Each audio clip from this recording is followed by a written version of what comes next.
Hey, what's up you guys? Welcome back to my channel. For those of you who are here for the first time, hi, my name's Emily and I am a pro makeup artist here in Orlando, Florida. And before we get started with the tutorial, there's a couple things I want to talk about. There's a lot of new things going on right now.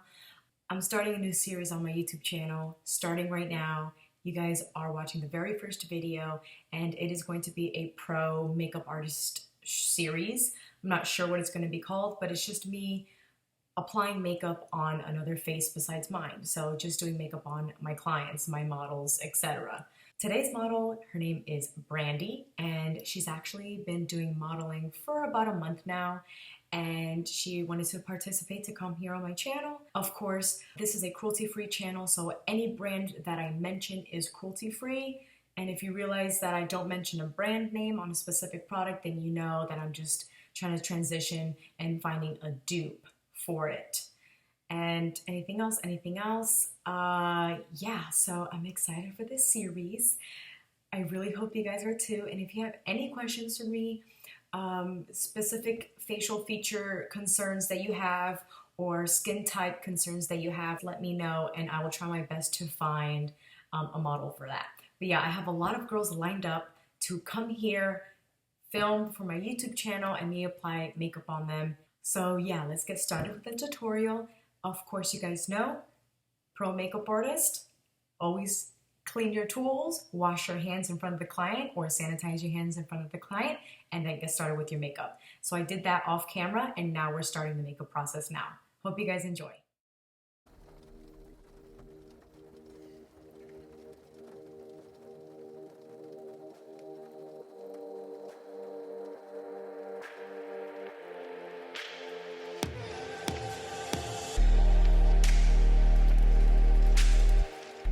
The very first step I like to do before applying any makeup is wipe down my client or model's skin, and I like to use an exfoliating cotton pad with some witch hazel on it, and that removes any dirt or oil and sometimes even dead skin cells left over on the skin.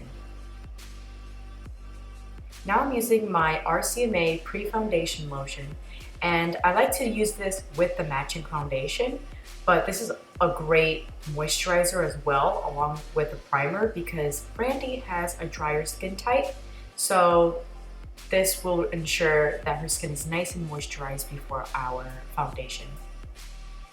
And I'm applying that not only on her face but on her neck as well because we are going to be putting makeup there as well. So with the RCMA cream foundation, I'm just taking a lighter shade that kind of matches the inner part of her face, and I'm applying that towards the center of her face, so underneath her eyes, the center of her forehead, down the bridge of her nose, on her chin, around her mouth. And as you can see, she has different tones around her face. So I never really use one foundation shade for a client. I usually just customize their foundation for them. And this is kind of like highlighting and contouring except with foundation.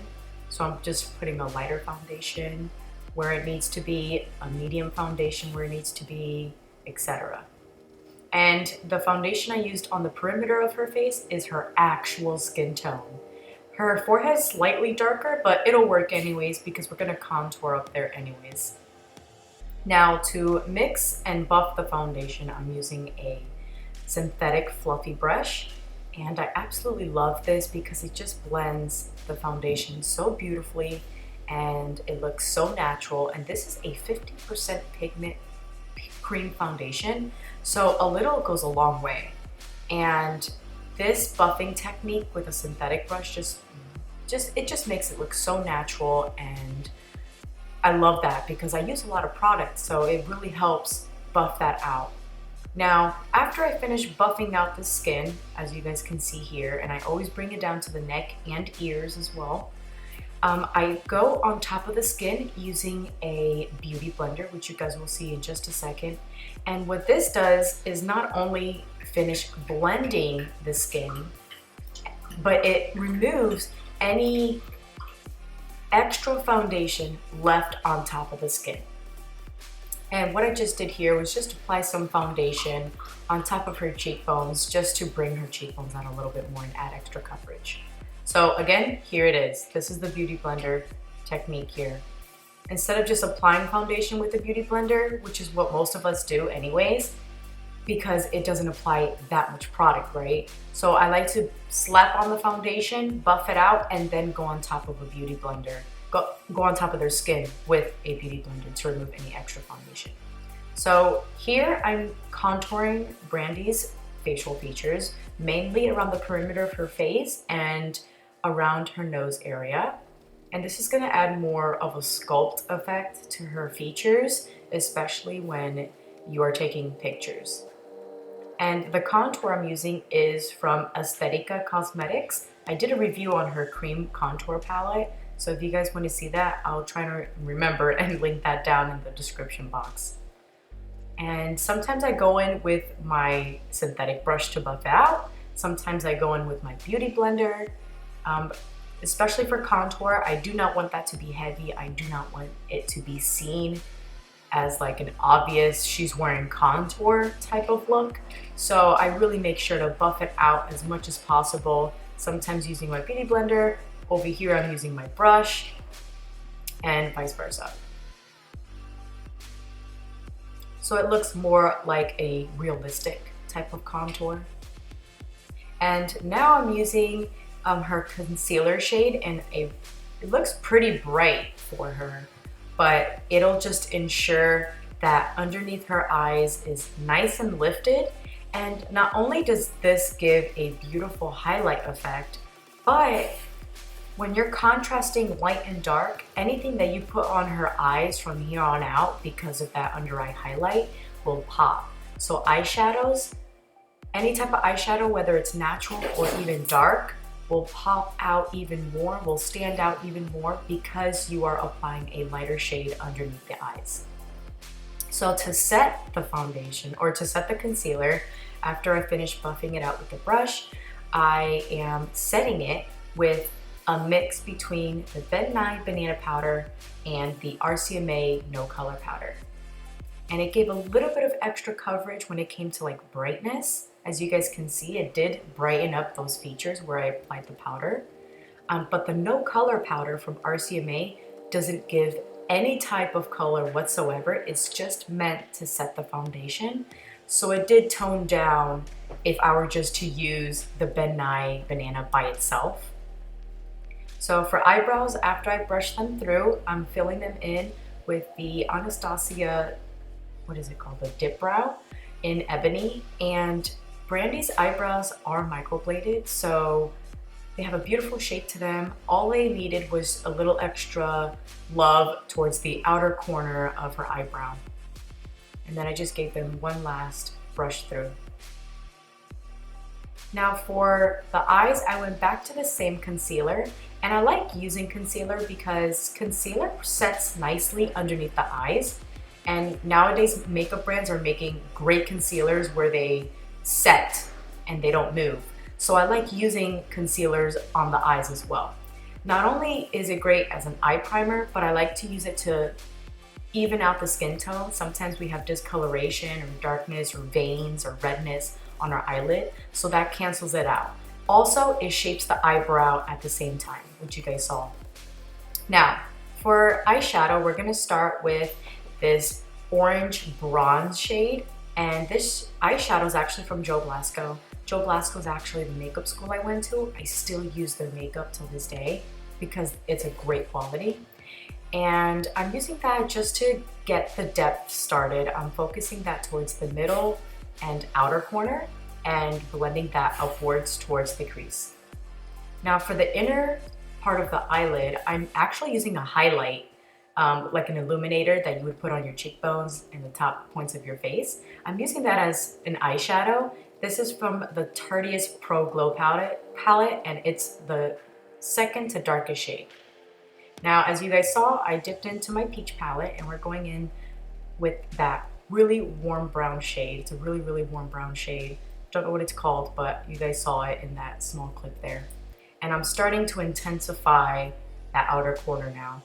So going in with my Visart 01 Neutral Matte Palette, and I'm going in that dark brown shade, and that's just going to intensify that outer corner that much more. And I'm just blending that out, focusing mainly on the outer corner. I'm not trying to blend it out everywhere. And with a clean blending brush, I'm cleaning up those edges.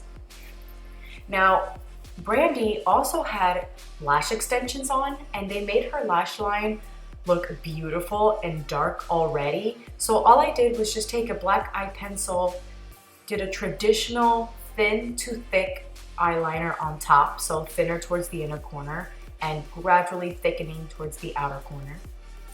And here I'm actually applying black eyeshadow on top of her eyeliner, not only for it to set and last all day, but to also soften those harsh lines, because I wanted a nice soft eyeliner effect on top of her lash line. Now on her lower lash line, I went back to the peach palette and went into that warm brown shade. Sorry I didn't show all the products in the frame. Sometimes I was even out of frame, so that's something I'm trying to work on, but you guys will catch some products. So I did that first, and then to intensify, I went in with the dark brown from the Visart palette, and I just focused that mainly on the outer corner. And what you guys see here, which I'm kind of covering with my hand, is closing off the outer eye, so connecting the top lash line with the bottom lash line. Now the powder I'm applying here underneath Brandi's eyes is actually like a slightly pigmented powder for the face, and it's a really nice powder to brighten up those features, so underneath her eyes and her forehead and her chin and all that good stuff. And that's actually from a palette called Ellen Tracy, which you guys will see in just a second. And she did have lash extensions, and she was quite all right with me applying mascara on them, and she doesn't normally, so she said it was okay for me to do that.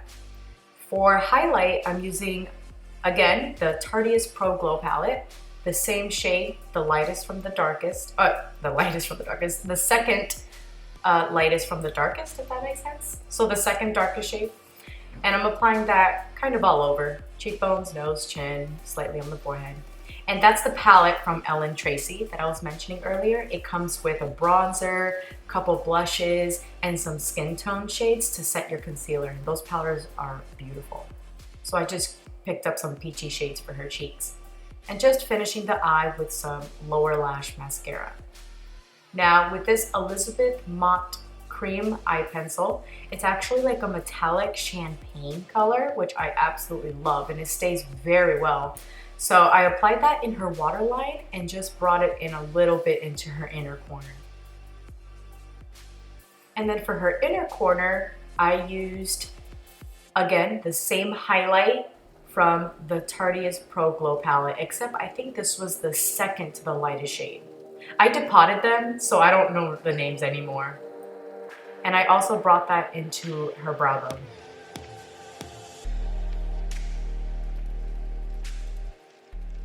And then whatever was left on my brush, I applied that onto her nose. Now to give her lips a little bit more color, I'm just applying this lip pencil from Joe Blasco. As you guys can see, I still use a lot of their products. And then to contour the outer corners of her lips, I'm taking Coco Loco from Jordana. It's like a brownish red color, and just applying that on the outer corners, as you guys can see there. And to mix everything all together, I took my neutral matte lipstick palette from Visart and just took some like darker tone nudes and applied that towards the center of her lips and blended all that together.